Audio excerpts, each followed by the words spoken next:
Hello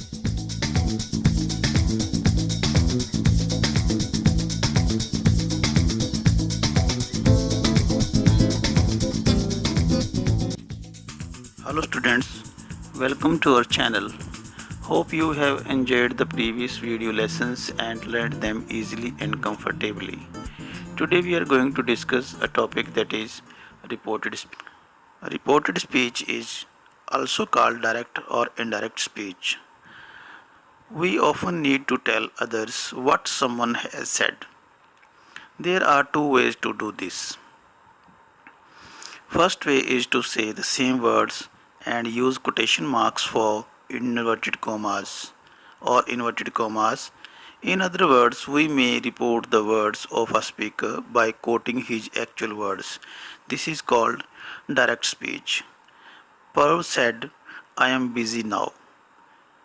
Lata said to me, you did well. These two sentences are of direct speech.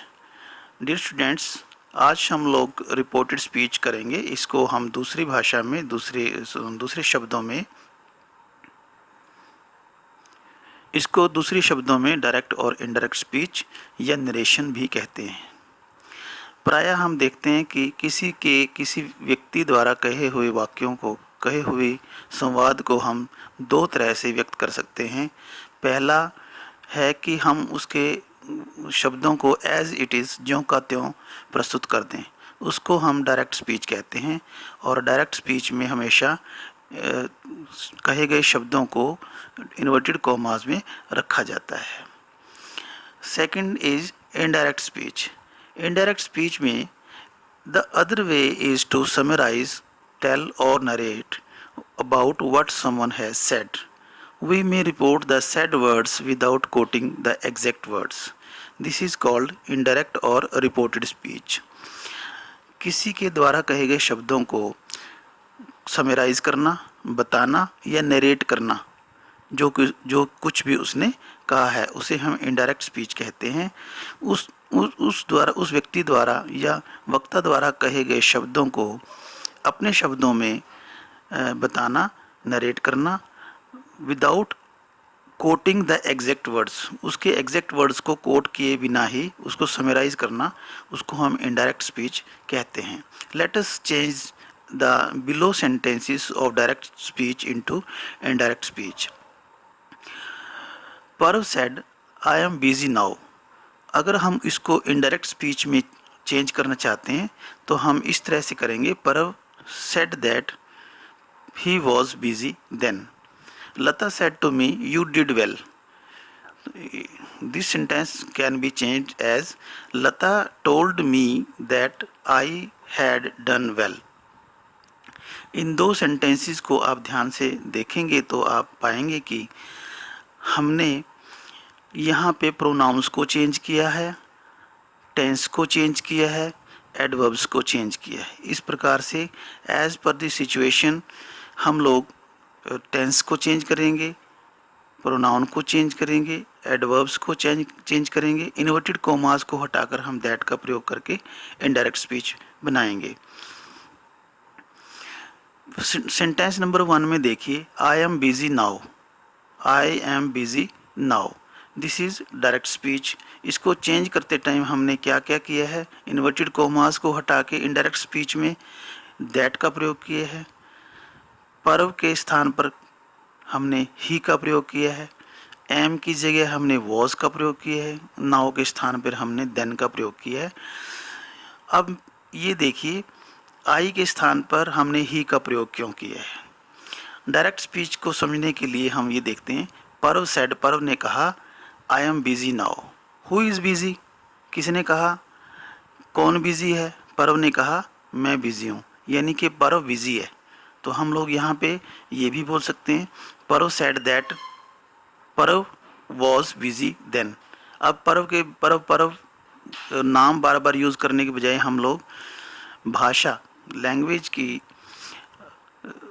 सुंदरता के लिए हम लोग वहाँ पर प्रोनाउन का प्रयोग करते हैं, ही का. Parv said that, Parv said that he was busy then. Now see the next sentence. Lata said to me, you did well. In this sentence you can see Lata told me that I had done well. यहाँ पर हमने you को I में pronoun में change कर दिया है, क्योंकि लता ने मुझे कहा है कि मैंने अच्छा किया है. लता ने मुझे कहा कि आपने अच्छा कार्य किया. तो लता said to me that I had done well. Here are the terms we are using to make changes in the indirect speech.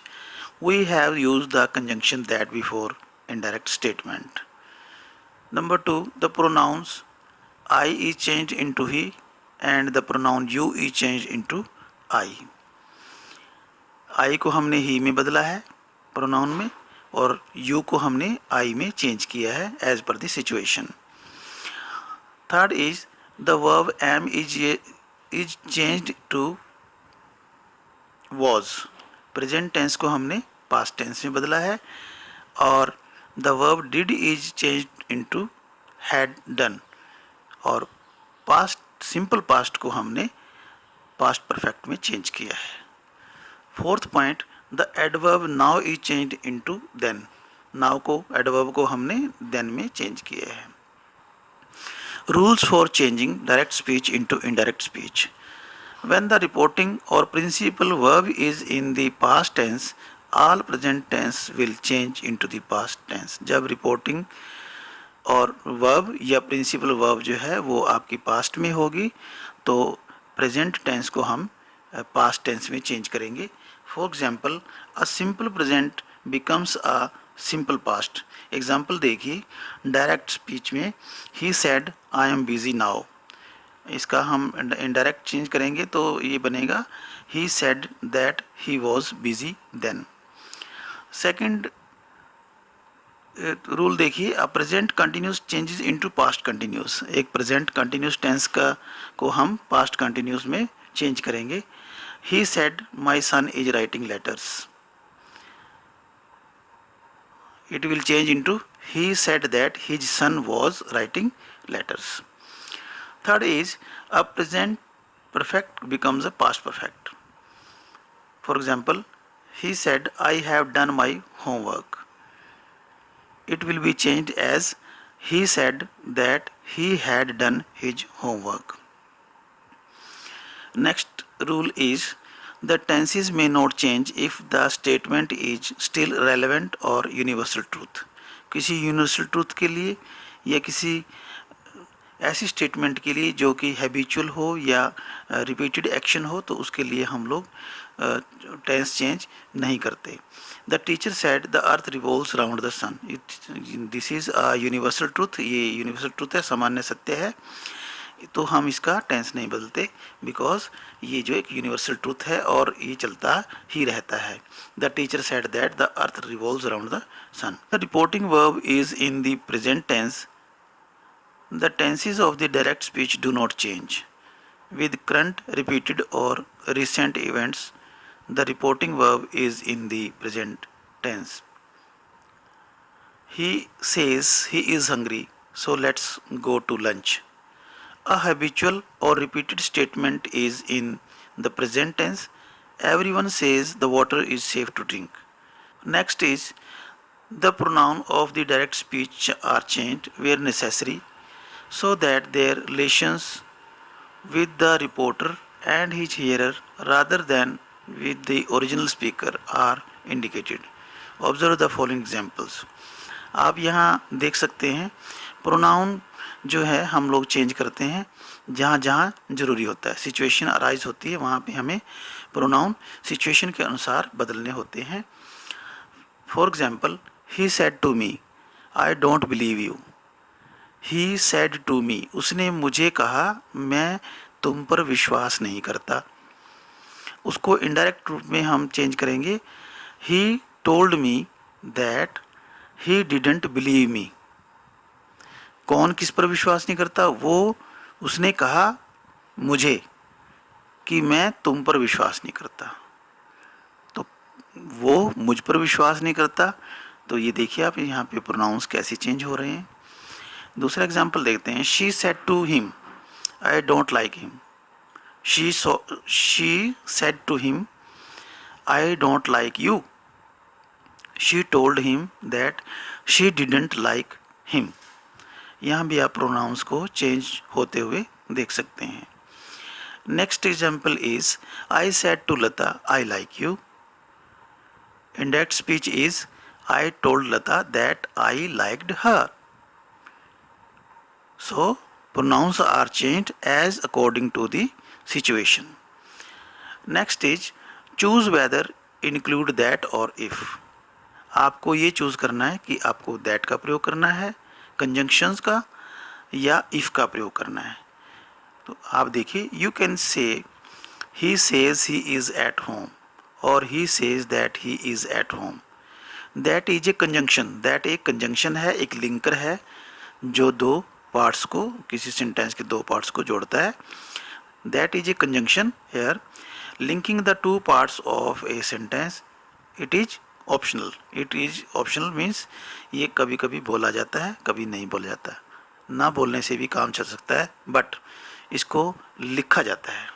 जब नरेशंस आप चेंज करते हैं, डायरेक्ट को इनडायरेक्ट में चेंज करते हैं, तो आप इसको लिखते हैं. Another conjunction is if. It is required when reporting on A question. दूसरा कंजंक्शन इफ है, इफ या weather.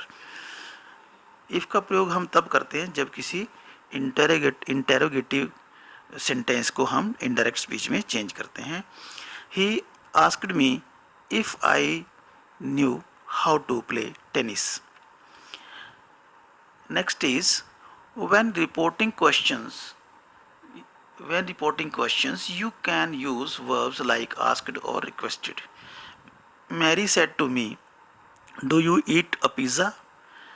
Mary asked me if I ate a pizza.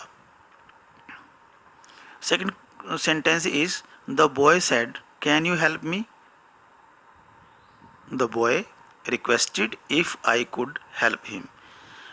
You can observe the changes in the indirect speech. When you change the direct speech sentence into indirect speech sentence, you can see or observe the changes. It can be changes in tenses, in adverbs or pronouns. This is the trickiest part of reported speech. When the reporting verb is in the past tense, the verb in the reported speech is in the past tense too. Here are some examples. I am buying my ticket, present continuous tense. He said that he was buying his ticket, past continuous tense. Anshi, I have won the prize, present perfect. Anshi said that she had won the prize, past perfect tense. Reporting speech in English would be an easy task if someone follow and practice these rules. The following changes are made when a direct speech is converted to indirect speech. For example, present simple tense changes into past simple. For example, Lata said, I do my homework. Lata told that she did her homework. Present continuous will change into past continuous. Lata said, I am doing well. Lata told that she was doing well. Present perfect will change into past perfect. Lata said, I have done it. Lata told that she had done that. Present perfect continuous will change into past perfect continuous. Lata said, I have been doing well. Lata told that she had been doing well. Simple past will change into past perfect. Lata said, birds sang. Lata told that birds had sung. Past perfect will not change. Birds had sung. Lata told that birds had sung. Adverbs used in the sentences will change as below. Now को हमने then में change करना है, here को there में, एगो before में, दस becomes so, today becomes that day, tomorrow becomes the next day, yesterday को हम चेंज करेंगे द डे बिफोर, और लास्ट नाइट को हम चेंज करेंगे the night before. So To sum up the topic, it is clear from the above discussion that first way is to say the same words and use quotation marks or inverted commas. In other words, we may report the words of a speaker by quoting his actual words. That is called direct speech. और दूसरा पहला तरीका तो ये है कि वक्ता के स्पीकर के वर्ड्स को एज इट इज़ हम प्रस्तुत कर दें इन्वर्टेड कॉमास में और उसकी कोटेशन कोट कर दें उनके वर्ड्स को. That is called direct speech. और दूसरा तरीका क्या है? The other way is to summarise, to tell और to narrate about what someone has said. So उसको हम इनडायरेक्ट स्पीच कहेंगे. उसमें हम शब्दों को सारांश के रूप में देंगे, समराइज करेंगे, नरेट करेंगे. That is called indirect speech. और इनडायरेक्ट स्पीच में हमें कुछ चेंजेस करके उसको इनडायरेक्ट बनाना होता है. So students, this is all about reported speech, and I hope that you have enjoyed this topic very much. Have a nice day. Thank you very much.